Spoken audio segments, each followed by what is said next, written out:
Hello and welcome to the first in this series of videos explaining how to take a medical history. We'll be covering every section of the history in lots of detail and giving you plenty of tips on how to ace your exams. This is the first video from us and we'll be covering so many topics relating to medicine, nursing and midwifery, so please consider subscribing. Also take a look at our shop on Etsy. We've got a wide range of study resources for all kinds of healthcare students. And stick around to the end to get a special discount off your first order. Being able to take a thorough history is possibly the most important skill any doctor needs to possess. And it's crucial not only to gaining information to be able to diagnose and treat, but also helps you build a trusting and empathetic relationship with your patients. So what is the medical history? And why is it more than just a conversation or an interview? At its simplest form, the history is your patient's journey, all the way back from their birth until the moment they walked in your door. Now, anyone will be able to interview a patient using a checklist and a list of long, rambling questions. And yes, they'd get probably enough information. But would they have built a good relationship with their patient? No. And they definitely would have spent a lot longer than you have in an exam. Hopefully, in any history, you should only be talking maybe 10 to 20% of the time, and you're letting your patient do the talking for you, using their own words to describe the problem. Most patients believe that the majority of information needed to formulate the diagnosis comes from the examination or the complex and expensive investigations. But in reality, almost all the information needed to make a diagnosis and hopefully some differentials comes from the history. We use the examination to rule out anything life-threatening and narrow down our choices. And then the investigations should be done to, again, rule out anything life-threatening, but also to confirm what we're suspecting. So what makes the history so special and different from a normal conversation? All clinicians are in such a unique and privileged position where patients will come and discuss some of the most intimate details of their lives which they would never share with anyone else, without fear of embarrassment or shame.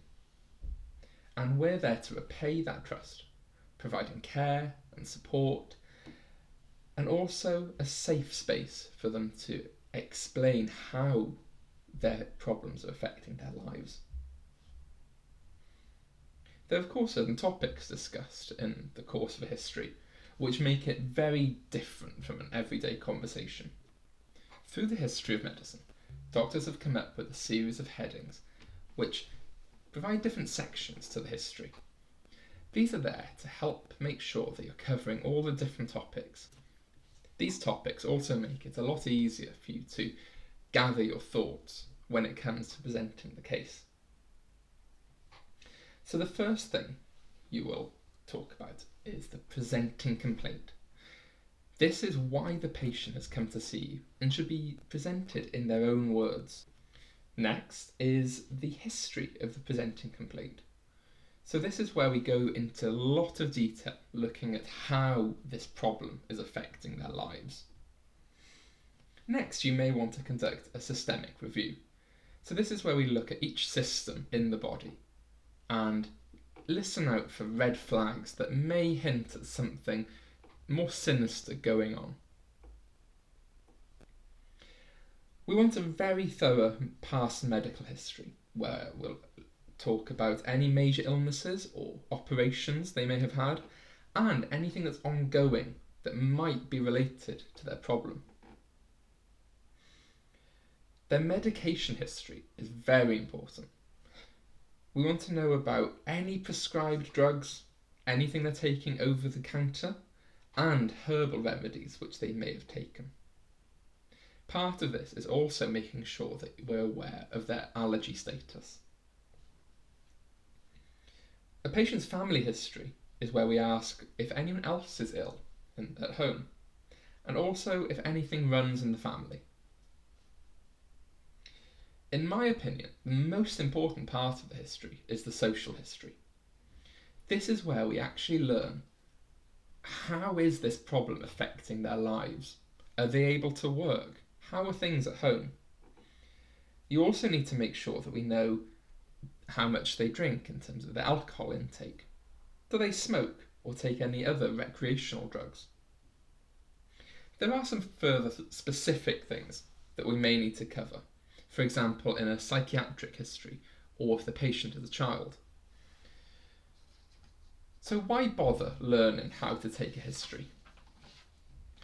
The simple reason is that as a junior doctor, you'll be doing it every day. But it's also a very common OSCE station, as it's able to test a lot of different skills, such as your communication skills, your clinical reasoning, and your decision making. So that's it for the introduction to what is the medical history.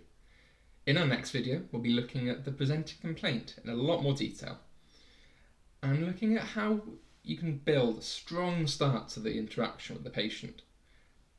In the meantime, have a look on our Etsy and search for Rex Revisers, and use the code YouTube10 for 10% off your first order.